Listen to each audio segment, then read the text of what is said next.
संगमनेर तालुक्यातील पिंपळे येथील सोनेबापू कोटकर यांच्या शेतामध्ये पायनर P3302 मकाचे पीक पाहणी कार्यक्रम नुकताच संपन्न झाला आहे।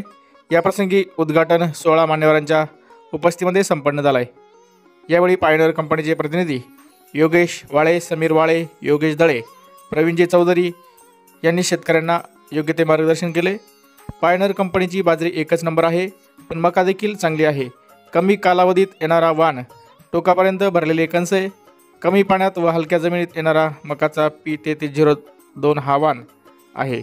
शेतकरी बांधवांनी पायनर कंपनीच्या वतीने विनंती करण्यात आली आहे की येणाऱ्या खरीप व रब्बी हंगामामध्ये पायनरचा P3302 हा वाण लावून भरघोस उत्पन्न घ्यावे असे आवाहन यावेळी करण्यात आले आहे। याप्रसंगी पिंपळेतील सामाजिक कार्यकर्ते नामदेव कोटकर, सोनेबापू झडगे पाटील, सुखदेव कोटकर, अनिल कोटकर यांसह पिंपळेतील ग्रामस्थ, शेतकरी बांधव, युवक वर्ग, महिला भगिनी मोठ्या संख्येने मका पीक पाहणी कार्यक्रमासाठी हजर होते। श्री सोनेबापू ज्ञानदेव कोटकर, राहणार पिंपळे, तालुका संगमनेर, जिल्हा अहमदनगर। मी पायनर कंपनीचा P3302 मकाचा वाण 15 नोव्हेंबर 2024 रोजी मी याची पेरणी केलेली आहे। तरी या मकाची हाईट 11 ते 12 फूट झालेली आहे।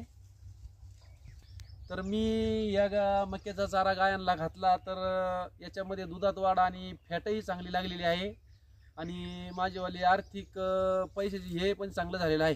पायनरचा वाण मी केलेला आहे आणि माझा याच्यात फायदा झाला आहे। प्रत्येक शेतकऱ्यांनी हाच वाण करावा आणि आपल्यावाला फायदा करून घ्यायला पाहिजे। P3302 या प्लॉटवरती आपण मुरघास आपण या ठिकाणी पाहायला आलेलो आहे। आज आपण या ठिकाणी तुम्ही उभे राहिलेत। या ठिकाणी आपण एका गुंठ्याचा म्हणजे 1 गुंठा आपण या भागामध्ये प्लॉट कट केलेला आहे। एका गुंठ्यामध्ये किती चारा आलाय याचा आपण या ठिकाणी बाहेर आपण मुरघास करून ठेवलेला आहे। एका गुंठ्यामध्ये याचा 700 किलो म्हणजे चारा आपण काढलेला आहे। त्याचं एकरी जर उत्पन्न जर पाहिलं म्हणजे मुरघासाचं जर उत्पन्न पाहिलं तर आपल्याला कमीत कमी 28 क्विंटल म्हणजे 28 क्विंटल पर्यंत या चाऱ्याचं म्हणजे 3302 या वाणाचं आपल्याला उत्पन्न या ठिकाणी भेटलेलं आहे।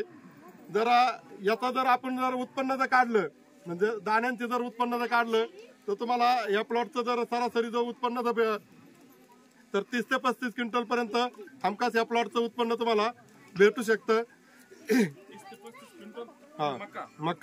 मक्का म्हणजे दाण्यांचं उत्पन्न आणि मुरघासाचं उत्पन्न जर आपण आता या ठिकाणी पाहिलं तर 28 क्विंटल पर्यंत आपल्याला या प्लॉटचं 3302चं आपल्याला उत्पन्न भेटलेलं आहे। तर 28 टन याचं मुरघासाचं आणि 28 क्विंटल म्हणजे 30 ते 35 क्विंटल आपल्याला दाण्यांचं असं याचं उत्पन्न आहे।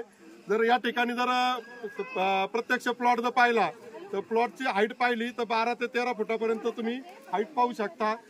या जर बघितलं तर पाणी पण अतिशय कमी, लवकर येणारा मुरघास आणि लवकर येणारा उत्पन्नाला जर मका असेल ती फक्त 3302च आहे। जर दुसरी मका जर पाहिली तर त्याला कालावधी लागतो। आपलं 78 ते 80 दिवसामध्ये आपण हिचा मुरघास कट केलेला आहे। अतिशय योग्य प्रमाणात म्हणजे चारा अतिशय गोडीव चारा, याच्यामध्ये फॅटचं प्रमाण जास्त आहे। याचं जर साऱ्या गोष्टी जर पाहिल्या तर अतिशय चांगल्या प्रकारे म्हणजे तुम्हाला 3302चा प्लॉट या ठिकाणी पाहायला भेटलेला आहे। व्हरायटी पाहू शकतो ही 3302 पायनरची। याच्यामध्ये तुम्हाला जनावरांना काय फायदा आहे किंवा काय नाही हे कोणाला माहिती आहे का? गायांना प्रोटीन पाहिजे का नाही पाहिजे, नुसतं मुरघास घालायचा राहतो आज थोडी आहे। प्रत्येक कंपनी तुम्ही कोणत्याही घाला आणि आपल्या कंपनीचा वाण घाला म्हणजे 3302 घाला किंवा 3502 याचा मुरघास खाऊ घाला। गायांना तुमचं फॅट एसएनएफ नाही वाढलं किंवा काय झालं त्याचा रिझल्ट स्वतः तुम्हाला दिसेल। हे जे शेतकरी बापू साहेब यांनी स्वतः सुरुवातीचा नाही का तो घालून पाहिलेला आहे का प्लॉट कट करून गायांना खरंच काही फरक पडतो का दुधाला यायला त्याला हे प्रॉपर पाहिलेलं आहे। तुम्ही आता प्लॉट पाहू शकता, जमीन हलकी, पाणी कमी पाण्याचं त्याच काही सहन करतं म्हणजे असं काही नाही का प्रॉब्लेम का पाणी तुमच्याकडे लई आहे नसलं तरी अवेलेबल काही प्रॉब्लेम म्हणजे होतं। प्रॉपर तुमचे झाड बी पहा, त्याची कॅपॅसिटी पहा, उभी राहण्याची कॅपॅसिटी, दाणे भरलेले आहे का नाही, पुन्हा तुमची हाईट पाहू शकता तुम्ही या वातावरणामध्ये म्हणजे आताच्या साईडला बाजूला मका तर तुम्ही सगळीकडे पाहिलेले आहे कशा आहे काय, त्या तुलनेत तुम्हाला कसं वाटतं प्लॉट काय ओके ना? सर्वात प्रथम पायनर कंपनीचं आम्ही स्वागत करतो आमच्या पिंपळे गावात का त्यांनी आम्हाला आपण खास त्यांना मका पिकाच्या संदर्भात हे बोलवलं होतं पण त्यांनी आपल्याला बाजरी संदर्भात पण चांगली माहिती दिली, त्याबद्दल त्यांचं खूप खूप कौतुक आणि आभार। आता शेतीचा माझा तसा काहीच म्हणणं नाही, पण एक आमचे छोटे बंधू सोन्याबापू कोटकर यांनी 15 नोव्हेंबर रोजी इथं आपलं 3302 ह्या मका बियांचं लागवड केलं आणि खूप चांगलं उत्पन्न घेतलं. म्हणजे कमी खर्चात जास्त उत्पन्न मिळालं आणि शिवाय मका दाणा पण व्यवस्थित आपल्याला दिसतोय, आपण सर्वांनी बघितलं ते. तर आपण सर्वांनी पण, मी पायनर कंपनीकडून आणि आपल्या कोटकर वस्तीच्या वतीनं सर्व शेतकऱ्यांना विनंती करेल का आपण ही लागवड करून आणि प्लस बाजरीचाही लागवड करावी अशी मी सर्वांना विनंती करेल. आमचे पिंपच्या गावचे शेतकरी सोन्याबापू कोटकर यांनी या वावरात आधी छाननी केली होती. त्यानंतर काय पीक घ्यायचं ते मला विचारलं. मी त्यांना सांगितलं, ते म्हणे मका करायची. मी त्यांना म्हटलं मका, मग ते म्हणे अशी मका आली पाहिजे 1 नंबर. त्याला मी म्हटलं मग पायनरचे कर, पायनरची मका 1 नंबर येईल. मग तो म्हणे पायनरचा कोणता वाण करायचा. त्याला मी म्हटलं पायनरचा P3302 हा वाण 1 नंबर आणि कमी पाण्याचा वाण आहे, आपल्याकडे तो वाण येतो. याच्या आधी मी पायनरचे भरपूर कार्यक्रम केले. ग्रामीण भागात कमी पाण्याच्या भागात म्हटल्यानंतर पायनरचा हा वाण अतिशय चांगला येतो. याच्यामध्ये मोरघास आणि आपल्याला मका दाणे जर म्हटलं तर सगळ्या मकांपेक्षा या मकाची बिटीची उंची सगळ्यात जास्त असते.